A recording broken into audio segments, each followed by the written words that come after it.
Hello, welcome to the Woodsman channel.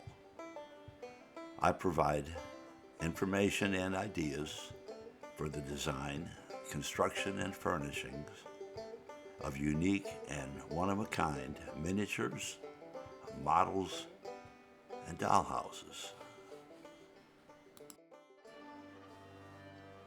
About a year ago, I had decided I was going to try to make a miniature of Christ's tomb.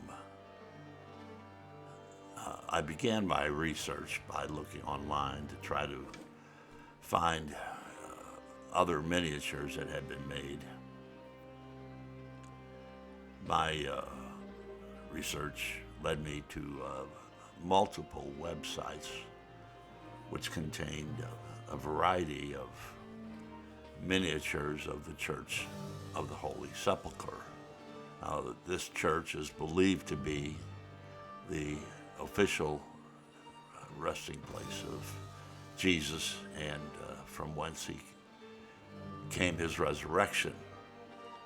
Specifically, it is the only officially designated site by the Catholic Church. The website's produced a variety of models, as you see above here.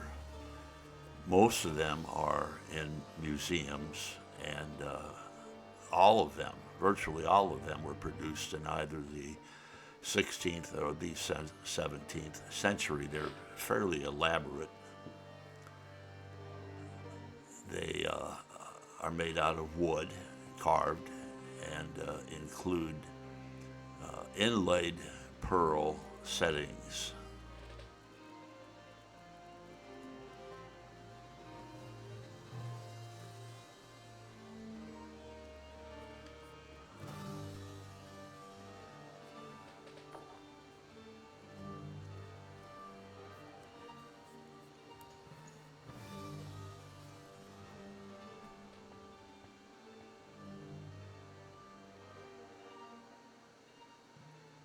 The real church, however, is not made out of wood with inlaid pearl settings, but it's made out of stones and bricks. And so I decided to make my miniature out of stones and bricks.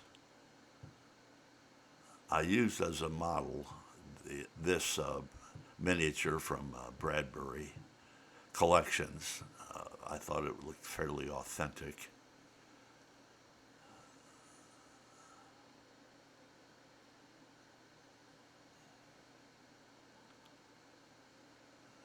Here we see a bird's eye view of the same model. I used this to figure out some of the detail on the top, the roof, and so forth.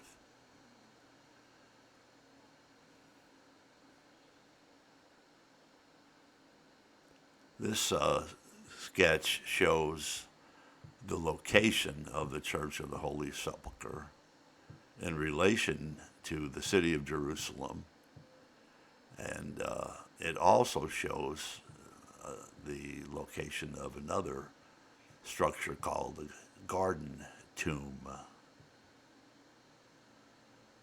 So here is my representation of the Church of the Holy Sepulcher. It is encased in acrylic, measures about approximately 20 inches by 20 inches by 20 inches tall.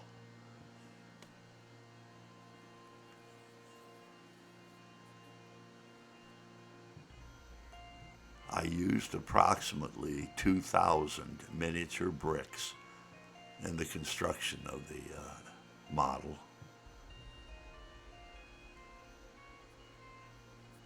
The cupolas on the various structures were a combination of warbler and foam clay molded into the egg-shaped form that you see.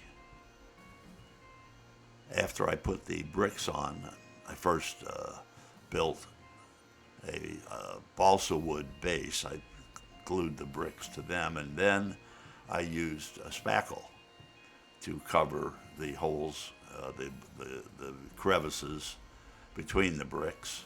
And then, after the spackle was dried, I sanded it down till it was smooth and then painted it.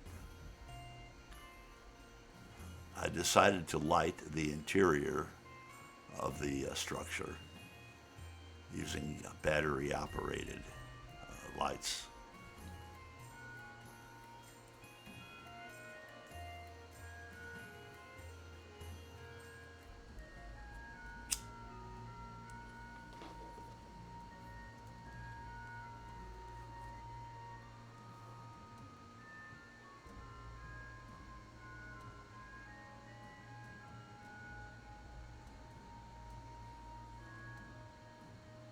The stones on the courtyard were stones that were purchased from a supplier and then cut to shapes, different shapes to make it look authentic.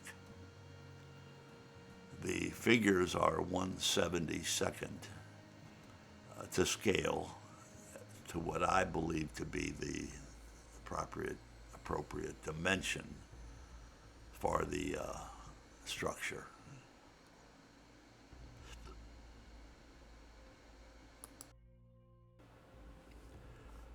In addition to the Church of the Holy Sepulcher, there is a second site called the Garden Tomb.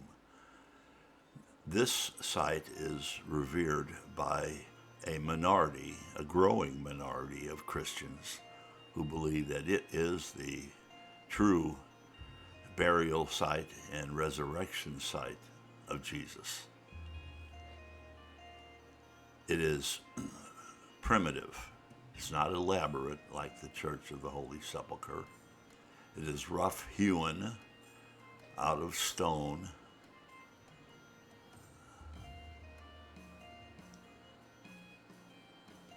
The figure on the wall is alleged to be a Baltic cross with the Greek letters Alpha and Omega, of course, which allegedly were used by Christ to show that he was the beginning and the end. The divider that is seen in this photograph subsequently does not appear in other photographs as if it was taken down or destroyed somehow.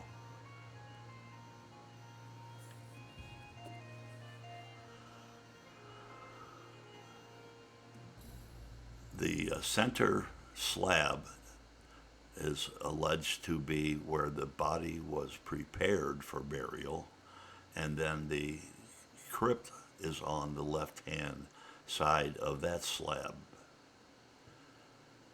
This is a picture of the tomb currently with its iron fence, iron gate separating it from the public. So this is my representation of the Garden Tomb. It's on a base. Again, it has an acrylic cover, measures about 20 inches by 20 inches by about 10 inches high.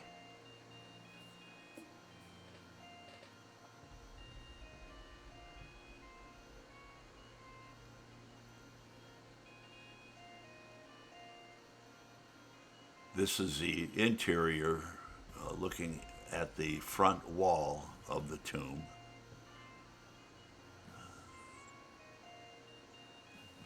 And this is the interior of the genuine, real front wall. It appeared to me that there was an opening there that they filled in with large stones and rubble. Not sure why it was there. Again, this is the slab, which is alleged to be the place where the bodies were prepared for burial.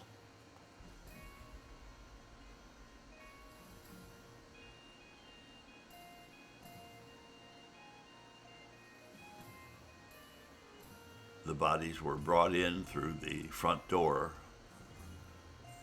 down the steps and then onto the slab. As you can see, the entrance is higher than the crypt area. This is a life-size mannequin that was produced by some theologians and scientists based upon the Shroud of Turin, how they believed Christ would have been laid after his death. This is a painting to show how the shroud would have been placed to cover the body of Christ. I use these figures in my designing of the body of Christ.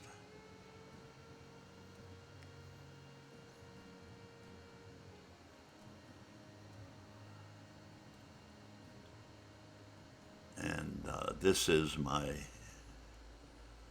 depiction of the body of Christ at the time of his burial.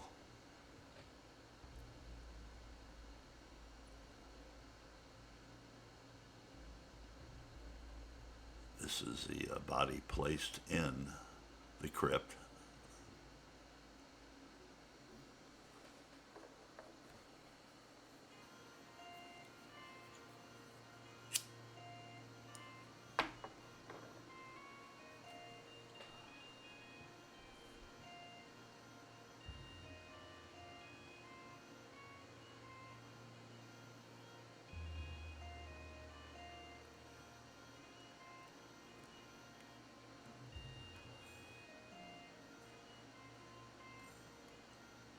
This is the shroud that was placed over the body. My depiction of the shroud was placed over the body before it was placed in the crypt.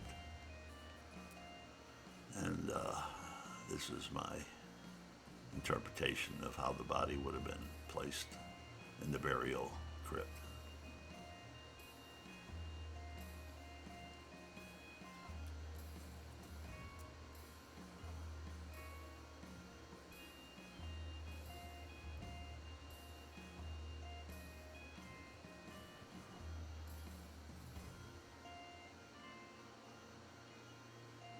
So those are my two miniatures, the Church of the Holy Sepulcher and the Garden Tomb. I tried to do them as reverently and as authentically as possible. I hope that I succeeded. Thank you for watching my channel. Please subscribe, and this is The Woodsman.